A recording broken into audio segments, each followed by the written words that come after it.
Central FM, Equilibrio.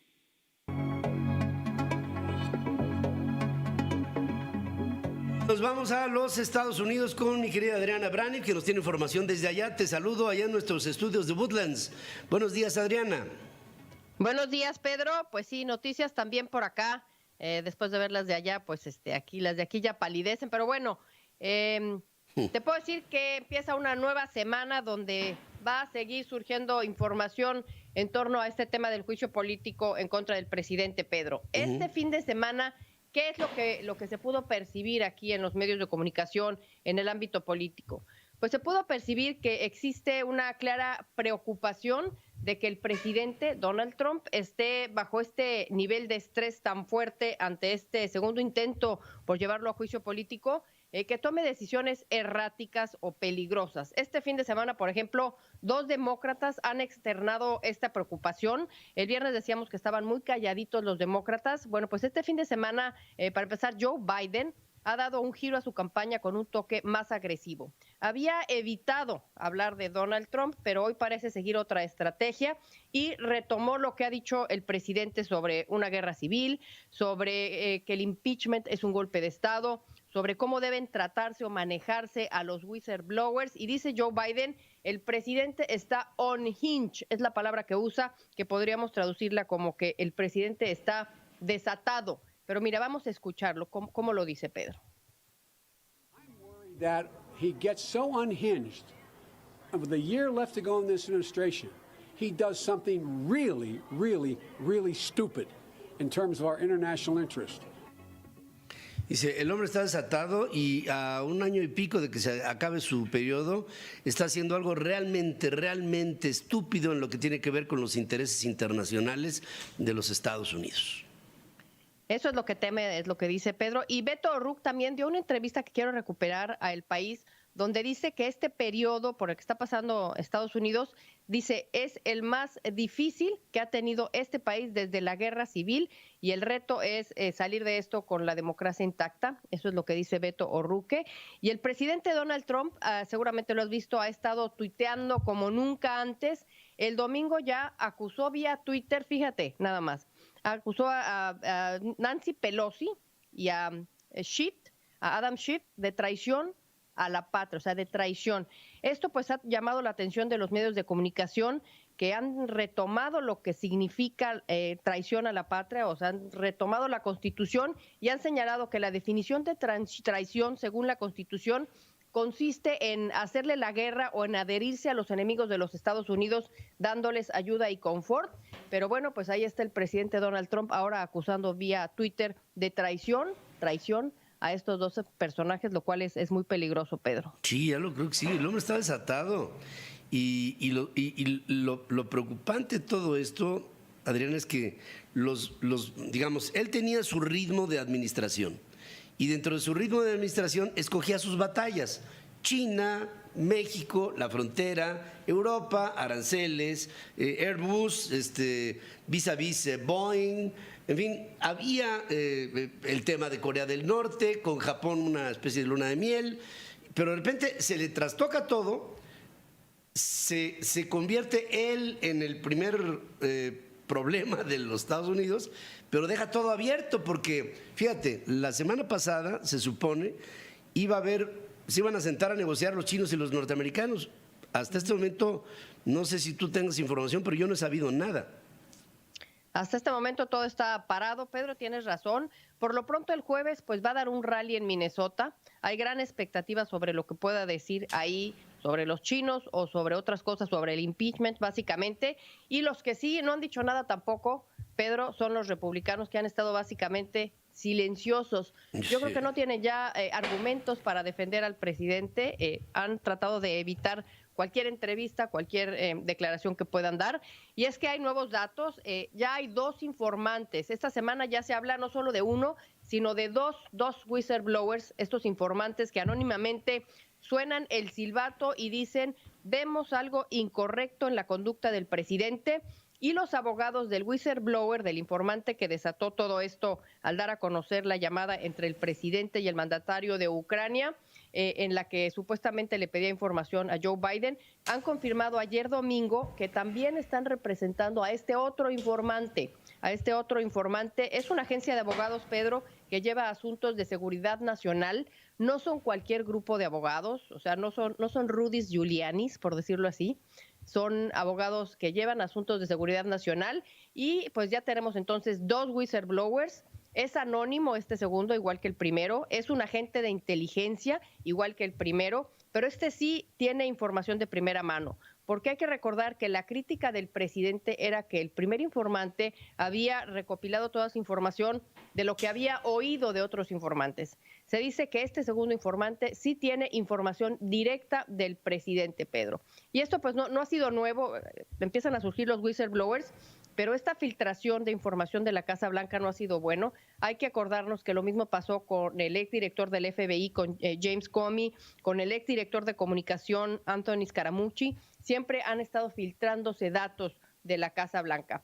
Y otro asunto, Pedro, los congresistas ya solicitaron también que legalmente a la Casa Blanca que entregue los documentos de las negociaciones del presidente con Ucrania y cualquier otra evidencia de intento de esconder estas acciones. Se lo solicitaron directamente a Mike Pence, el vicepresidente, y pues así está la cosa hasta ahorita. El presidente quiere zafarse, Pedro, zafarse de la responsabilidad de esta llamada, porque ha empezado a decir, fíjate, que él no fue el de la idea. Él no fue el de la idea de la llamada. Axios reporta que Donald Trump en una reunión a puerta cerrada, claro, con republicanos de la Cámara, les había dicho, así textual: no mucha gente sabe esto, pero yo no quería hacer esa llamada. La única razón por la que hice esta llamada fue porque me lo pidió Rick Perry, el secretario de Energía. Así es que lo está echando abajo del camión, Pedro. Qué bárbaro. Oye, este ha dejado en el camino a todos sus cuates, ¿eh? Los echa abajo del camión y ahora sí dice, pues yo no tuve nada que ver. Casi me hicieron manita de puerco para hacer esta llamada. No quería, pero bueno, no me quedo de otra. Y bueno, Pedro, ¿cómo está, después de todo esto, cómo está el panorama político hoy y en qué contexto se está desarrollando esta contienda electoral? Bueno, tenemos, nada más para resumir rápidamente, tenemos del lado republicano a este presidente Donald Trump, que está frente a un impeachment, un juicio político. Y del lado de los demócratas tenemos que el precandidato que más dinero ha juntado para la campaña sufrió un infarto, es Bernie Sanders, que aunque ya está de regreso, hay que decirlo, surge la duda de si ahora va a poder hacerlo con el mismo ímpetu que antes. Hay que recordar que tiene ya 78 años. También tenemos a que el puntero ahora está en el ojo del huracán por este impeachment, ya ha sido muy golpeado por el presidente Donald Trump, me refiero a Joe Biden, y tenemos a una candidata que si bien ha movilizado enormes multitudes, Pedro, ya ha crecido como la espuma, está siendo vista, me refiero a Elizabeth Warren, está siendo vista con temor por los demócratas porque pudiera verse su perfil como muy izquierdoso o pudiera no ganar una elección general. O sea que son tiempos difíciles, Pedro, así está el panorama político en estas elecciones de los Estados Unidos. Híjole, está interesante. Bueno, el tema de Sanders, pues si aquí tenemos un presidente que le dio lo mismo y ahí está dando, iba a decir está dando lata, pero no, sería muy incorrecto. Está, digamos, haciendo su batalla. Yo creo que Bernie Sanders no tendría ningún problema, sobre todo cuando se solucionó el problema, estaba tapado, ¿no? Lo destaparon y se acabó. Yo de todas maneras creo que los demócratas tendrían que aprovechar la coyuntura de los ataques a Biden para hacerlo una víctima y por ende un héroe. Es decir, no quieren que yo llegue que yo sí puedo, pum, pum, pum, pum, pum, y él está sabiendo perfectamente bien que tiene que atacarme por donde piensa que soy vulnerable, porque tiene estas debilidades con respecto de mí, chun, chun, chun, chun. Y entonces, todo esto le daría a Biden una mayor credibilidad, una mejor posición, y desde ahí poder atacar, pero entonces ya el Partido Demócrata, por Dios, ahora sí tiene que tomar decisiones, ¿no? Tenemos un debate el próximo octubre 15. Otro. Otro. Por muy poquitos, 10 otra vez. Qué barbaridad. Otro debate, vamos a ver qué pasa ahí. Por lo pronto, pues sí son tiempos complicados, Pedro, nada más. Hay que acordarnos que del primer impeachment de Andrew Johnson al de Nixon, fíjate, pasaron 106 años.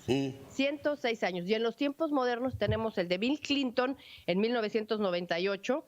Y si Trump entra a este juicio político, pues estaremos frente a una generación que ha visto 2 impeachments en su vida. Sí. Y esto pues es una cosa sui generis que nunca se había visto, Pedro. 2 impeachments y un amago, que fue el de Clinton, ¿no? Porque si bien no cuajó y Clinton llegó a la mea culpa, etcétera, y la libró con una habilidad política impresionante, de todas maneras, pues fue, digamos, podría ser un tercero como procedimiento mediático. We have an impeachment. Y el caso de Clinton también fue muy sonado y en su oportunidad, bueno, ya sabes, con todo lo que esto traía aparejado de los chismes de pasillo en la propia Casa Blanca, pero esto es serio, creo que está creciendo el proceso y creo que el que está abonando a un mayor crecimiento se llama Donald Trump, es decir, él, en lugar de buscar, a lo mejor me equivoco, pero en lugar de buscar con una habilidad política distraer para otros lados, se clava en el proceso y pareciera que está cavando su propia tumba.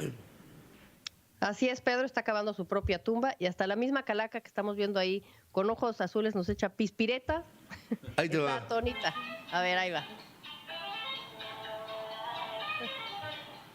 ¿Cómo le ponemos? Pues ahí está la encuesta de los Pues, que nos están escuchando, pues ¿no? sí. ¿Qué opinas? Ya te está molestando el... Ahí está. Ya nombres definitivos. Parca Terca, dice otro. La Parca Terca. Rubí Teresita Gamboa Ruiz, Oscar Camacho, que se llama Jacob Punqueta. Mario Aguilera, Joe Black, Calaca.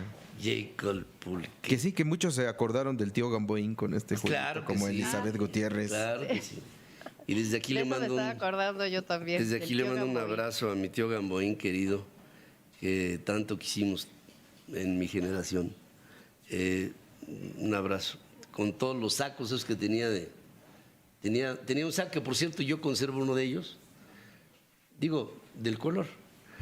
Que el otro día aquí me bulearon como no tienes una idea, Rafa. Es que te faltaron los logotipos. los logotipos de los juguetitos, ¿no? Y a donde nos viéramos, o como decía, donde nos vemos. Así nos saludamos. Ese era Genaro Moreno. ¿Te acuerdas, Javiera? Sí, no, donde vamos así nos saludamos. Era Genaro, ¿verdad? Genaro Moreno. Ah, Sí, que en el canal 8 salía, ¿te acuerdas? Era el canal 8 de no, Televisa. pero antes salía en el 5. En el 5, sí. Cuando cambiaron. XHGC. GC. Y Televisión luego sacaron un muñeco que se llama GC, ¿te acuerdas? GC, una cosa así le hacía. Que era por Guillermo Camarena, ¿no? Sí, exacto. Bueno, vamos a querida Adriana, pues estamos emplazados y a ver qué hace más turbulencias y las tormentas de la temporada o desde la Casa Blanca. Gracias, Pedro. Y sí, yo también fui sobrina del tío Gamboín. Sí. Fíjate que cuando me andaba yo chupando faros luego del sismo del 85, una de las llamadas que más recuerdo fue del tío Gamboín. Estaba yo en mi cama bien fastidiado y me dijo, sobrino, a ver qué rayos haces, pero no te quiero dar de baja en mi lista. Y fue el tío Gamboín que me habló muy cariñoso, muy cariñoso. Era una persona extraordinariamente cariñosa. Gracias, querida Adriana. Gracias, Pedro, y aquí al pendiente.